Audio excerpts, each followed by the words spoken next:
First of all, Pep, your reaction to that result? Yeah, like Nottingham, we dropped 2 points. We were much better in all departments. I'm so proud.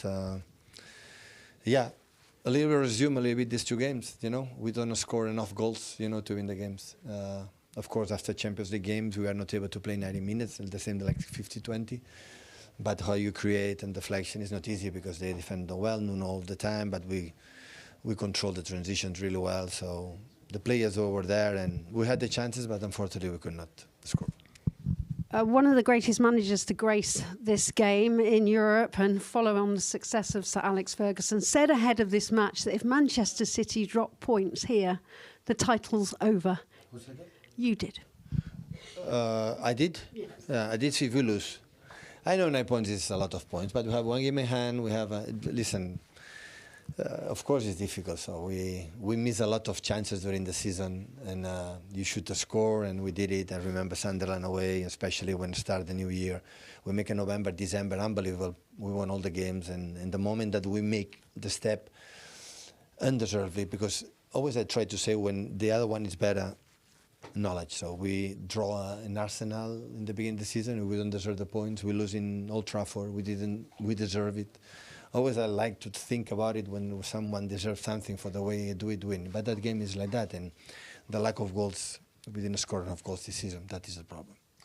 You say that this pressure has become a pleasure compared to last season, to be fighting on fronts, 2 massive games ahead of you this week, and then of course hosting Arteta, playing Arteta in that match where it can make all the difference.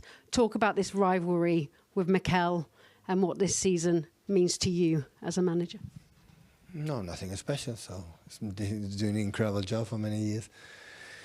And now he's in Madrid, and now to have the pleasure to play another final Carabao Cup, and we'll arrive. So now he's focusing, recover the players, and I told them, we asked ours before the game, fight, and in the end. And every game and every competition, and he did it. When that's happened, nothing more to say. So I know we'll be surrounded, but I'm really pleased. Okay. Especially given the way Arsenal won their game and scoring their first goal in that one in the 89th minute, because it looked for a long time they were heading for a draw as well. I think they'll be sensible. I think there's enough professionalism. We spoke about that before the game in that dressing room and in that club, that they'll be aware that, yes, as much as if it's a great opportunity for them, it's not over. And there's trophies and games to play for, especially in the week. They'll know there's got a tough game regarding Leverkusen. So, yes, they'll be relatively celebrating tonight, but not over the top. They'll know that they've got training tomorrow, recover and prepare for another big game. Oliver Holt, who was at the London Stadium, says, beware the Ides of March, they told an emperor once.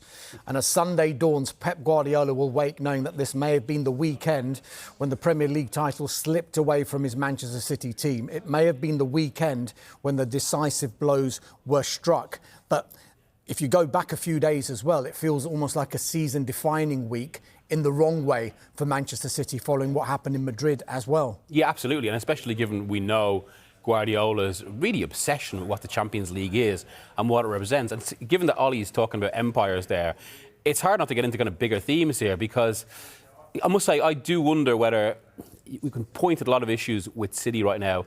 I wonder as how much of it is actually about Guardiola himself, and especially given the way, like, City are to a degree are doing what they always do. They've obviously they've recruited well, I would say. There are good, promising players there, as there should be when they spend so much. They've revitalised the team.